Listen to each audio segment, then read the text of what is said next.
Hello, ladies and gentlemen, and welcome once again to the CD Racoola Show.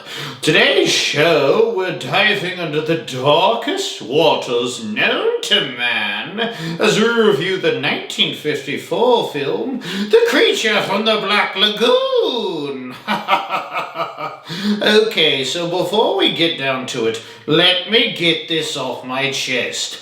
I've spoken in another episode about how I am dying to get a remake of this film. Can I be dying if I'm already dead? I don't know. Stupid question. Anyway, whatever. But yes, I would love a remake of The Creature from the Black Lagoon film. I just think it's such a fantastic monster, but with a modern touch. Oh, he could be absolutely horrifying. They've tried to do some sequels, but so far have had so many cancellations. So, until they come out with a sequel, they will continue to hear old CD whine and complain. Make it happen, Hollywood guys. Just do it. I mean, look at this scene of when they captured the creature and are keeping him prisoner down in the hold of the ship. Oh, think about that scene with a modern touch. Oh, maybe some glowing eyes sitting in the water like a crocodile at night. Oh, that would be spooky. Another scene in this film that I think we can all relate to some degree or another is when the young lady, Kay Lawrence, played by Julie Adams, is swimming around, going for a little swim, and the creature is swimming around underneath her and reaches out and touches her legs, just kind of brushes up against her. I think we've all felt that little twinge of fear when you can't see the bottom of a body of water and you feel something unknown brush against your leg or your little tootsies. It sends your imagination running wild with thoughts of some giant predator ready to drag you down to the depths and munch on your innards. The reason that we have that fear is because it's certainly a possibility, as we haven't yet discovered every species out there in the ocean, lakes, or in this case, a lagoon. A black lagoon, to be exact. Speaking of species, please leave a comment on here, if you have the time, of course, on what exactly is the creature in your opinion.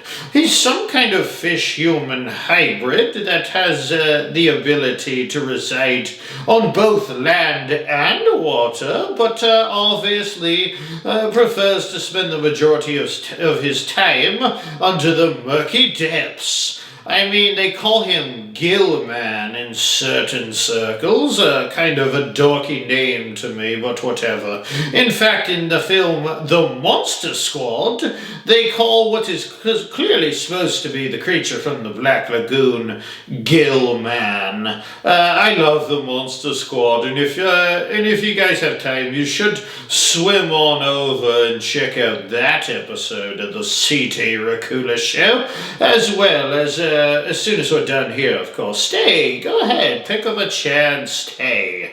I mean, he could easily be a merman, but anytime I think of a merman, I think of some hunky-looking dude with a half-fish body. Not this scaly beast, who is definitely more fish than man. I think we can agree on that, at least. This film was directed by Jack Arnold, whom also directed the films It Came from Outer Space, Tarantula, and The Incredible Shrinking Man.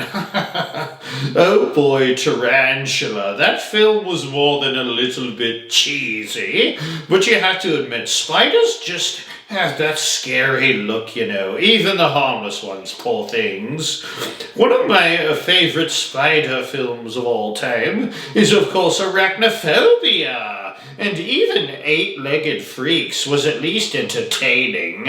I will tell you this, before I get back to looking here at the creature from the Black Lagoon. If you're scared of spiders, and lots of you are, and want a great little series to wrap up in your web and sink your fangs into, check out the Skitter novels. So good. Really enjoyed those Skitter novels. Kind of a spider apocalypse, if you will. Lots of fun. And a good read for sure. Definitely check it out. Excellent read. Anyway, back to the creature from the Black Lagoon here. I obviously really enjoyed this film, but it reminded me a lot of the storyline in the film Anaconda. Very similar. And if you're one of the guys making Anaconda, why not follow in the footsteps of the creature from the Black Lagoon? I mean, why not? You basically have an aquatic freshwater monster that you just can't seem to capture and can't seem to get away from. One of the things I found funny and a tad unrealistic about this creature from the Black Lagoon film was how eager the people in the boat were to jump in the water with this creature. I mean, there isn't that many people whom are knowingly going to jump into the water with a murderous fishman thing. Like, who's gonna do that? These guys were going about it solo half the time and trying to capture the beast. Good luck with that, buddy. Good luck. Go ahead.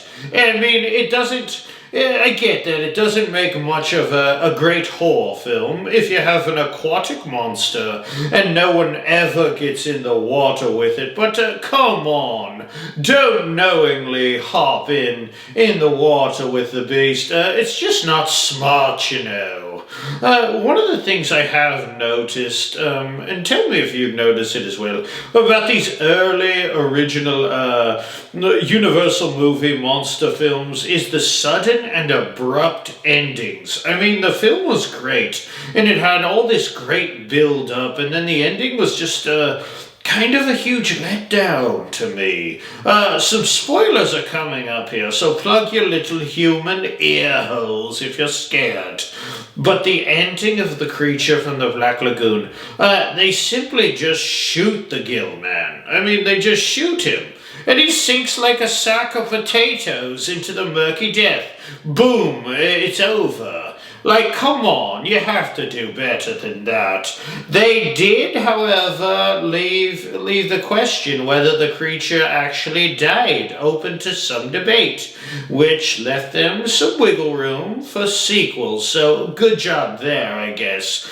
But it still could have been better. It came off a tad lazy to me. There have been some sequels of this film, some decent ones that I enjoyed. By the way, they are Revenge of the Creature, and The Creature Walks Among Us. Riku Browning portrayed the creature in the water in all three films. Pretty neat. Browning also co-created the Flipper series. Dolphins are not exactly horror movie material, by the way. They're just not that scary to me. Speaking of dolphins, have any of you guys ever seen the film Day of the Dolphin? Where a dolphin is being trained to kill the President of the United States. Oh, brother.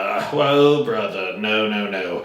Although I did think that the ending lacked some spice, I can't hate on the creature from the Black Lagoon, and I won't. It's so hard to hate on the originals, you know, and I think that this is one of the best movie monsters of all time. It really is. I will also whine one more time out there, if anyone at all is listening. Can we please get a remake of this film? Pretty please, with a Gilman head on top, give us a remake.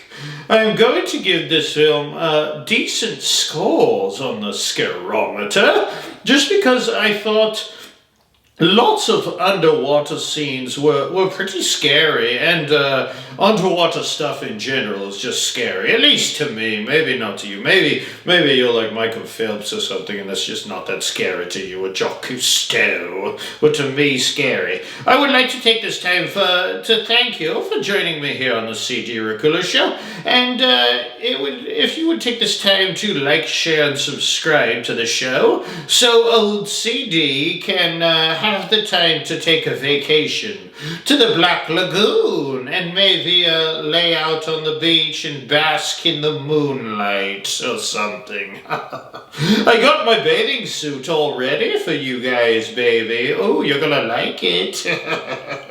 Please join me next episode when I finally review the film Candyman! Oh, I promised you guys I was going to review Candyman. You just didn't believe me. Till next time, my little blood bags, if you're out on the boat and a creature attacks, maybe you don't immediately jump into the water after it. I mean, just use some common sense here, people. Anyway, whatever. I'll see you guys next episode for Candyman. Ta-ta. Ta-ta.